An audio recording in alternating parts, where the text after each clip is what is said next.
Ooh, what do you do when your big block bites the big one? We'll show you on Horsepower TV today. Today on Horsepower TV, Chuck's grocery getter got sick. We'll rebuild his 454 big block first with a trip to the machine shop, then in our own shop with a high-performance rebuild kit. Finally, we'll fire it up on our live engine test stand. Plus some Horsepower TV mishaps when we share some scenes that were saved from the cutting room floor. Oh, sorry. So hang on for Horsepower TV. Welcome to the Horsepower Shop, where pulling wrenches is almost as much fun as pulling the levers of the Linco in this 62 Chevy. Now, it belongs to some buddies of ours who are getting ready to race this big block Bel Air in pro street competition. That's right. Now, big block Chevy is tough to beat, whether it's on the strip or on the street. Now, when I bolted a B&M blower on my grocery getter here, though, well, I was kind of having too much fun and kind of beat on it a little hard myself. Check this out.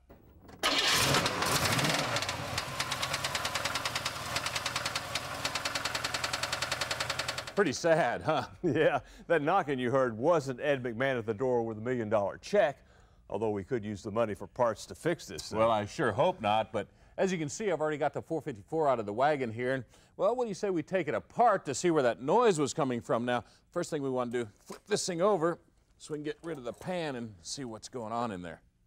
Now, it sounded like a rod knock, so what we're doing is checking these things to see if we got any extra play. Oh, I think we found the problem. Hey, get a load of this for a minute. This bad boy's definitely got a spun bearing. Compare it with the new one, you can see this one's hammered so bad it's actually gotten wider, which has caused this lip right here. You see the locating tang on the new one? It's worn away on this one. Well, I guess that's what stupidity and a heavy right foot will get you, but you know, it really wasn't all my fault.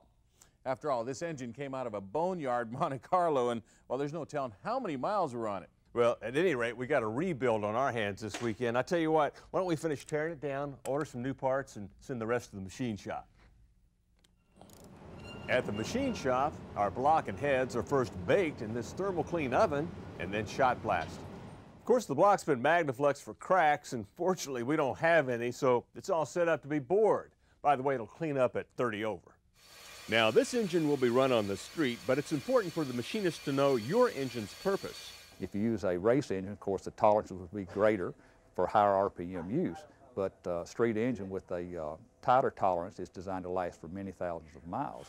After boring the block, we check the alignment of the mains and discover the number 2 main is out 1/2,000. But before we align home the block, we'll check the deck for warpage.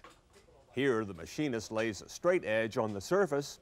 If he can get a 3/1000 feeler gauge under it, it needs decking.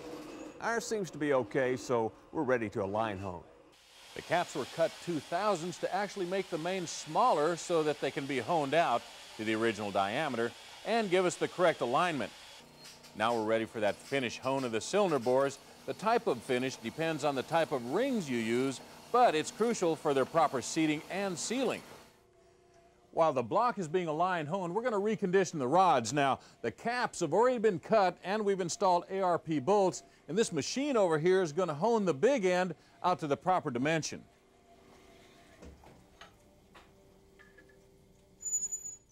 The rods are then weighed so we can find the lightest one and match the other 7 to it by using a belt sander to take away material. The pistons go through the same procedure again, matching the weight to the lightest one. Once the weights are matched, the small end of each rod is heated to expand it so the wrist pin can be inserted. Meanwhile, the crank is ground to the minimum amount necessary to clean it up. The mains are first, followed by the rod journals. Ours cleaned up at 10:10. Well, now we're ready to balance the crank on this machine, and these bob weights here represent the weight of the rods and pistons. After they spin this thing a few seconds, they can tell whether they need to add or subtract from the counterweights to bring it into balance. Now, while that's been going on, we've been working on the heads too.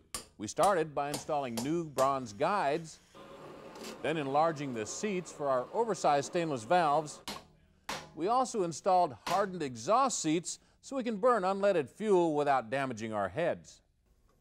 Well, here's an easy and inexpensive operation that you'll really appreciate. Now, this little cutter here will go in, and it's going to make a cut right under the valve seat area here. It's going to cut into the bowl. Now, that's going to improve the airflow tremendously, also increase your horsepower throughout the entire RPM range. Then the head is milled to make the surfaces flat and true. The valves are installed, and the spring height's determined before adding the shims and assembling the springs. Those guys at the machine shop sure did a great job, but now it's our turn to go back to work. Tell you what, I'm going to finish painting this block, and then we'll be back to assemble this 454 right after this.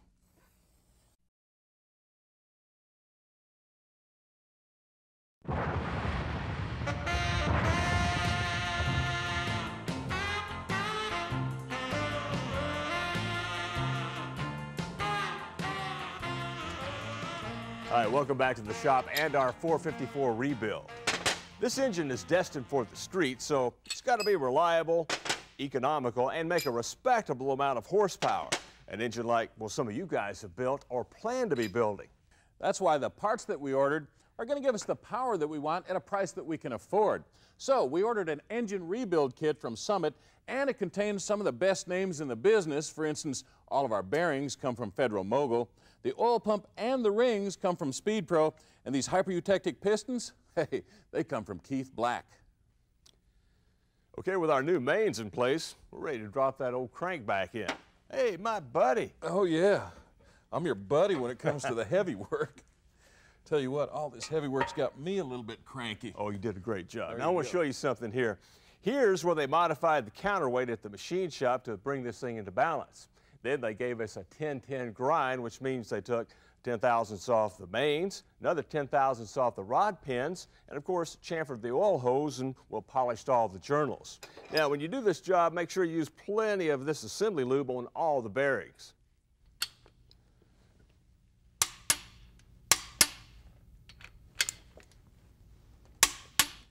While Joe was torquing down the mains, I installed the Molle rings on our pistons. Now, we chose hyper-eutectics because they require less cylinder clearance than forged pistons. That means less piston rock for a better seal and, of course, improved combustion efficiency for more power. Now, you see this stuff right here? Well, that's actually a Teflon coating. That's going to reduce friction and the possibility of skirt scuffing. Well, I guess I can get started with these rod bearings next. You ready for this? You bet, thanks. Now, once you start separating the caps from the rods, make sure you keep them together. You see, after they've been resized like ours, well, they're a matched set. If you get them mixed up, well, your bearing clearance could be off a thou or more. In fact, the machine shop stamped in these numbers here to help us keep them together. We're going to use this handy little rod guide to help us install our pistons. Once you've oiled the piston, slide it down into the cylinder, then line up that rod guide on the rod bolts, and pound the piston home. After you install all the pistons, go ahead and torque down the rod bolts to the recommended specs of the fasteners that you're using. Now, after you tighten down each cap, it's always a good idea to spin this crank just to make sure there's no binding. The camshaft is next, and well, now's a good time for an upgrade. We chose this one from Urson. Now, it's a mild hydraulic cam that's going to give us just a little bit of lope, but it'll give us plenty of vacuum for our power brakes and other accessories. The timing set is next, and don't forget to line up the 2 dots. Then we can install the timing gasket and the timing cover. The oil pump is next. Now, we like to use a high volume piece like this one to make sure our engine gets plenty of oil. Here are a couple of tips for you. Make sure you always use a new nylon locking sleeve on the drive shaft here, and weld the pickup to the body to make sure it doesn't vibrate loose while the engine's running. A few weeks ago, we showed you this Slam Guard oil pan from Transdept, and today we're going to put it to good use. Chuck's wagon already sits pretty low, and now when he carries a load of groceries, well, this pan will help keep the oil where it belongs. Now, after we get this thing bolted down, we'll turn the engine over again and install our heads. Here's what our fresh heads look like with our oversized valves and hardened exhaust seats. Now, that's going to let us run unleaded fuel. There's nothing wrong with reusing some of your old parts, Probably save you a little bit of money. In fact, I'm reusing our old rocker studs and guide plates here. Now, before you reuse those old parts, though, it requires some pretty close inspection. You'll want to check for any stripped threads, burrs, cracks, and galling. If you find any of those problems, you'll want to order new replacements. We want to watch our budget, but we don't want to cut corners. We've been using these Ultra Seals from Mr. Gasket throughout the project, and for our heads, we'll use a composition gasket with a steel ring around the bores to hold even the highest compression. They also got a special coating to improve the seal. Use thread sealant on all your head bolts, then torque them to the recommended value, and be sure to follow the manufacturer's torque sequence. Once the lifters and push rods are in, install the rockers and adjust the valves. To do that, bring the cylinder being adjusted to top dead center, making sure the lifters are at the bottom of their travel. Then wiggle the push rod up and down while you tighten the rocker until you get out all the slack. Then give it another quarter turn and you've preloaded your hydraulic lifters. We'll show you how we're going to feed this 454, then fire it up. But first, a short break. We'll be right back.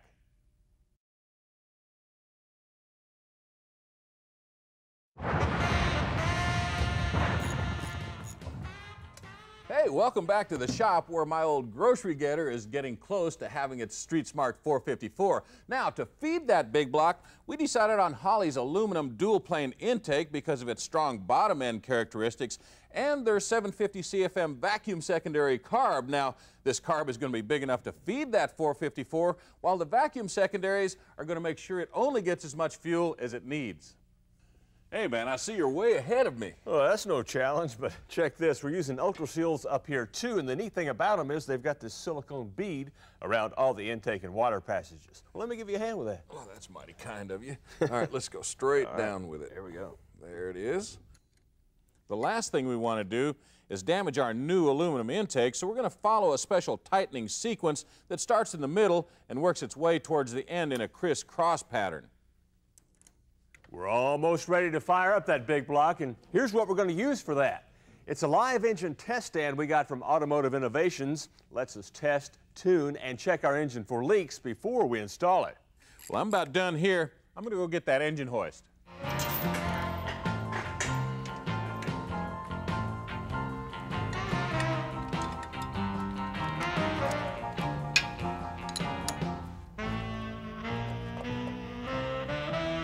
We've been watching this project with a close eye on our budget, but we did leave enough for a set of headers. After all, any strong street engine needs a set for peak performance. We got these from Hedman, and they feature a metallic ceramic coating. Hey man, I heard you talking about our budget, so I managed to get a little flash for our cash. For only about 60 bucks, Summit sent us all this and the gaskets to install it.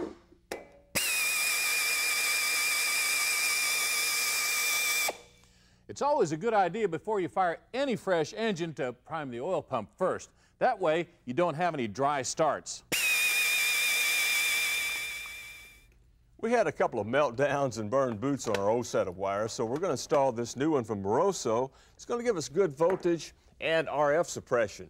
Now, they call these Blue Max, but we're going with red.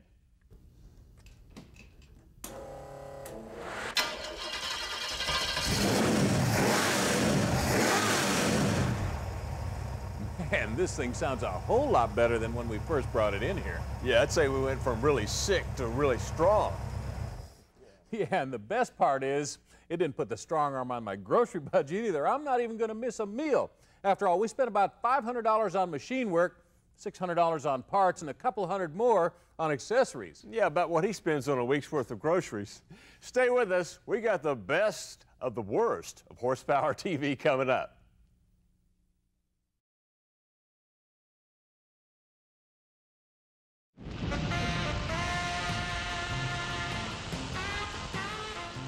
You know, Chuck, it's hard to believe that over 2 years have gone by since we started bringing our brand of high-performance TV to TNN viewers. Yeah, but it's all been fun. And we've tried to constantly raise the bar to bring you the best how-tos and lifestyle features. Now, we've always got our ears open for feedback on what you like and what you'd like to see more of, whether it's engine buildups or budget bolt-ons, restifications, or racing events. But we hear that some of you like to see our foul-ups even more than our build-ups. Yeah, while we've been busy in the shop, our editors put together this piece for you. It's our best.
Hey, nice job there. Hey, well, you did a pretty decent job yourself there, Sparky. You gonna say something else?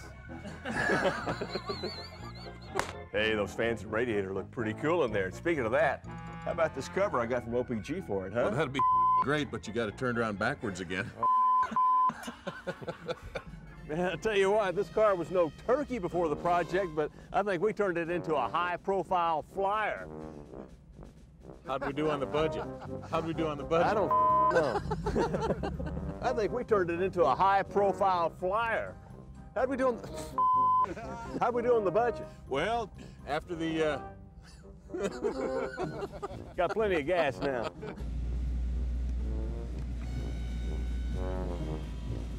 I'm sorry. I'm sorry. I'm sorry. Tape is rolling. Good luck. Then reinstall the nut. Ow! Shut up, man. Could it be because you stripped it? Now that's a case of one nut getting the best of another. Well, at least the cameramen don't run for cover when I drive a car into the shop. Okay, well don't you run away. We got hot parts coming up next.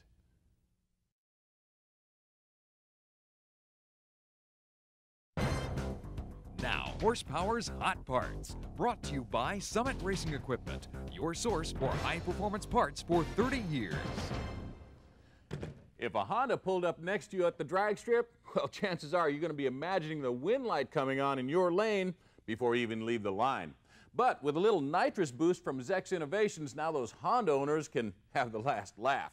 This easy-to-install kit comes with 3 power stages, 55, 65, and 75 horsepower, and also has this control module to maintain optimum fuel-to-nitrous ratios. And at under $700, now you can satisfy your yen for even more performance from your Honda. Well, whether you drive a hot rod Honda or a good old Chevy, every racer dreams of breaking records. But to be a top competitor, you need to keep good records too. That's why one of these logbooks from Summit Racing can be a helpful tool. No matter if you're a pro stocker or a weekend bracket racer, you want to keep track of your performance. Here you keep tabs on all your runs at the track, settings of the car, track conditions, expenses, the works. Now they go for about $10 and could pave the way to lower ETs and higher winnings. Here's something both you racers and streeters are going to get a charge out of. Now, I know it looks like just another water pump, but it's also a high-output, lightweight alternator hidden behind the pulley. It's the Racemate alternator from Barrett Engineering, and it only weighs 3 pounds and takes a mere third of a horsepower to drive. The pump itself is a Howard Stewart racing piece, and with prices starting just under $500, well, it's a cool hunk of hardware that won't pump your wallet dry. Now here's a look at some cool stuff we've got for you next week. We'll go inside the cockpit of our Project Blue Thunder and show you how to cover seats, install a headliner, and of course carpet. We'll have a tip on choosing the right rods and rod mods for your street machine, and go behind the scenes with the quickest car on 2 wheels, Danny O'Day's Super Race. And remember, high performance fun is what this show is all about. Hey man, what are you doing right now? Well, it's a nice day. I thought I'd drop the top on my Firebird, take a little drive, you know, the usual. Horsepower TV is an RTM production.